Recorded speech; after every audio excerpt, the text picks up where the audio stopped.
Assalamualaikum warahmatullahi wabarakatuh. Perkenalkan, nama saya Sugeng Haryanto dengan NIM 187221005.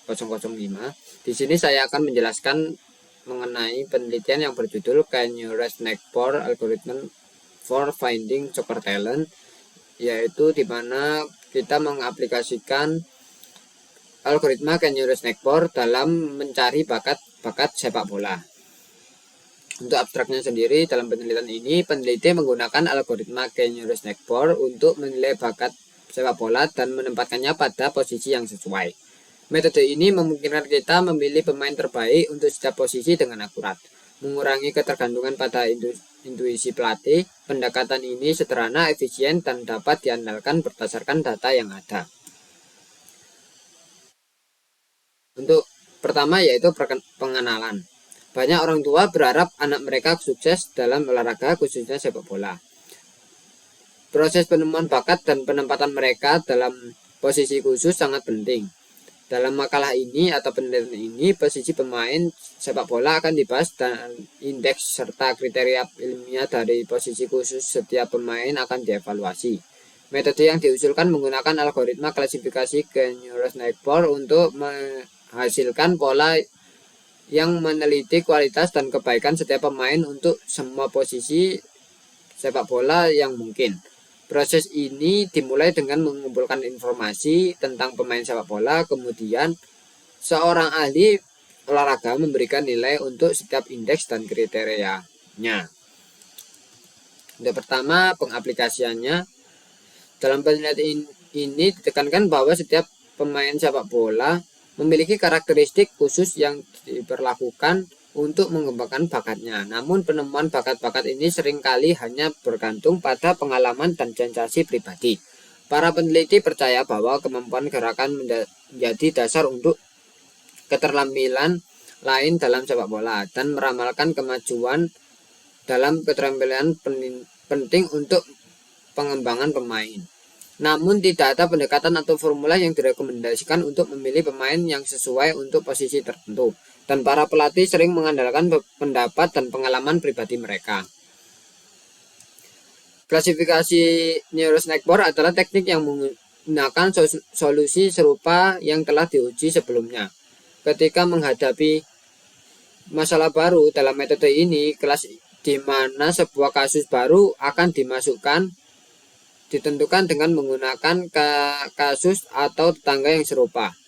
Jumlah kasus untuk setiap kelas dihitung dan kasus baru dimasukkan ke dalam kelas yang memiliki lebih banyak tetangga. Sebagai contoh, ada 3 kelas, yaitu omega 1, omega 2, omega 3. Dalam gambar yang diberikan, kita dapat melihat bagaimana kasus baru ditandai dengan tanda X. Dalam kasus ini kemungkinan akan dimasukkan ke dalam omega 1 karena memiliki lebih banyak tetangga dalam kelas tersebut. Teknik ini sangat berguna dalam berbagai aplikasi, termasuk dalam identifikasi bakat sepak bola. Setelah menentukan nilai K dalam algoritma Can You Raise Neck for, KNN, jenis metrik jarak yang digunakan untuk mengukur jarak antara titik data harus ditentukan. Jarak Euclidean adalah pilihan umum untuk tujuan ini.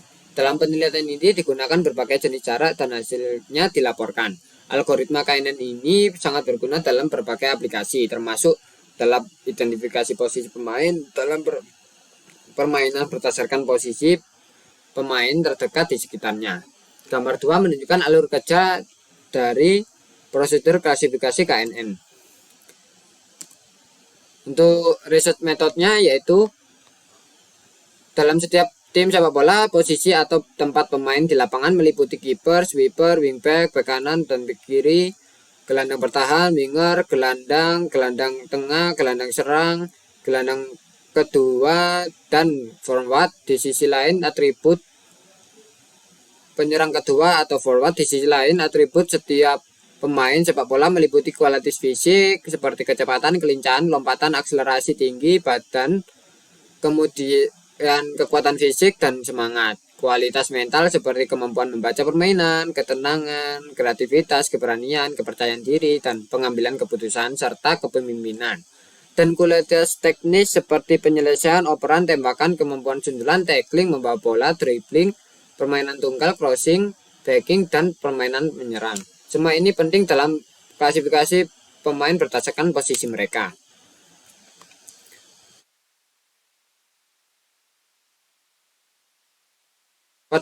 Pada posisi kiper dalam sepak bola memiliki karakteristik khusus seperti overhead axis dan pertarungan 1 lawan 1, sehingga posisi ini diabaikan sebagai posisi terpisah. Untuk memilih pemain berbakat untuk posisi tertentu, karakteristik di atas harus dipertimbangkan. Misalnya sweeper membutuhkan kemampuan membaca permainan, ketenangan, kepemimpinan, kelincahan, dan kecepatan. Wingback membutuhkan kemampuan backing, keberanian, tinggi badan, kekuatan fisik, dan kemampuan sundulan. Sementara itu, bek kanan dan kiri membutuhkan kecepatan, akselerasi, tackling, crossing, dan kelincahan. Gelandang bertahan membutuhkan permainan menyerang, kekuatan fisik, tembakan, backing, kemudian membaca permainan dan semangat. Setiap posisi memiliki serangkaian karakteristik yang ideal, dan pemilihan pemain untuk posisi tersebut harus mempertimbangkan karakteristik ini. Berikut implementasinya. Algoritma Kennery-Snackborn untuk mencari bakat sepak bola telah diuji secara independen di 3 institut sepak bola dan dianalisis oleh para ahli dan profesor universitas. Sebuah kelompok eksperimental yang terdiri dari 150 pemain berusia antara 18 sampai 31 tahun dipilih, dan setiap pemain bermain di salah satu dari 10 posisi yang ditentukan oleh pelatih. Sekarang klasifikasi Kennery-Snackborn harus diimplementasikan. Untuk melakukan ini, 2 faktor harus dipertimbangkan, nilai K dan jarak dan jenis jarak. Karena tidak ada persamaan untuk menentukan kedua faktor ini, untuk klasifikasi Kennery-Snackborn, peneliti mempertimbangkan berbagai situasi untuk mencari tahu jenis jarak apa yang dan dengan nilai K apa yang bekerja lebih baik. K dipilih dari 1 hingga 10 dan 4 jenis jarak dipelajari untuk setiap nilai, yaitu jarak Euclidean, jarak city block atau Manhattan, jarak Cosin, dan jarak correlation. Untuk yang pertama, jarak Euclidean, yaitu metode yang paling umum digunakan untuk menghitung jarak antara 2 titik dalam ruang berdimensi K. Rumusnya adalah sebagai berikut, di mana AI dan BI adalah koordinat antara titik A dan B dalam dimensi I. Jarak city block atau Manhattan ini adalah jumlah dari perbedaan absolut antara koordinat titik A dan B. Rumusnya adalah sebagai berikut. Jarak kosin ini mengukur kosin dari sudut antara 2 vektor. Nilai ini berkisar antara 1 sampai 1. Rumusnya adalah sebagai berikut, di mana norm A dan norm B adalah norma atau panjang dari vektor A dan B, yang dihitung sebagai akar kuadrat dari jumlah kuadrat elemen-elemennya. Rumusnya sebagai berikut.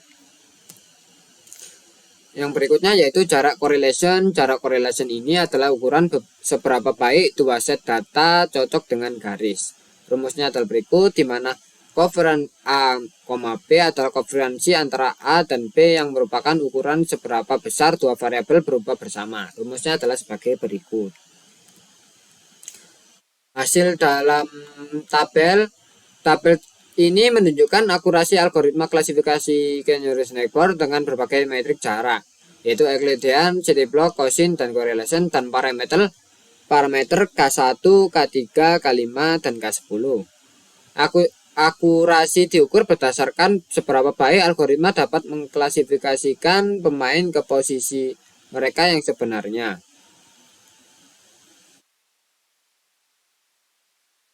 Metrik correlation menunjukkan akurasi tertinggi dengan konsistensi di semua parameter dengan rata-rata nilai 9. Matriks Cosin dengan nilai 9,6,99 memiliki akurasi tertinggi, sedangkan matriks city block menunjukkan akurasi terendah dengan nilai 80,88.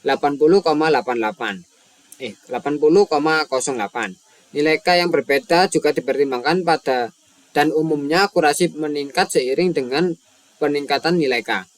Tabel ini memberikan gambaran tentang kinerja algoritma dalam berbagai kondisi. Grafik tersebut menunjukkan akurasi algoritma klasifikasi Canyon-Reznor dengan berbagai metrik jarak dan parameter.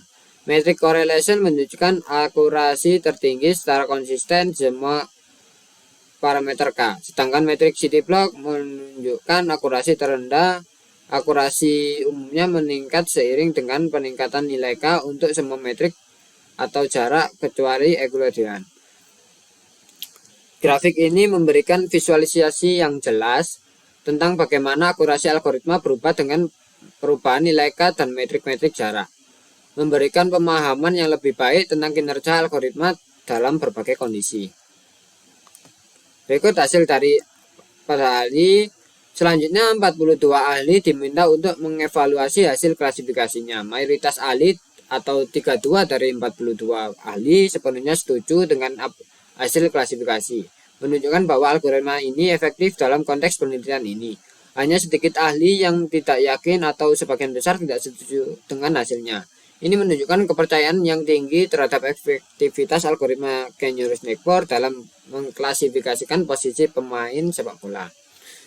Kesimpulannya yaitu pelatih sepak bola memilih posisi pemain berdasarkan pengalaman dan sikap pribadi mereka. Tidak ada rumus khusus untuk pemilihan ini dan pelatih yang berbeda mungkin menentukan posisi pemain yang berbeda. Dalam metode yang peneliti usulkan, peneliti menggunakan klasifikasi Canyon-Reznor untuk memilih posisi yang tepat untuk pemain sepak bola. Hasil eksperimen mencapai akurasi 97,33% yang dicapai dengan pemilihan parameter K terbaik dan jarak yang sesuai. 42 ahli yang diminta untuk mendeskripsikan hasil klasifikasi Canyon-Reznor memverifikasi keakuratan hasil Canyon-Reznor ini.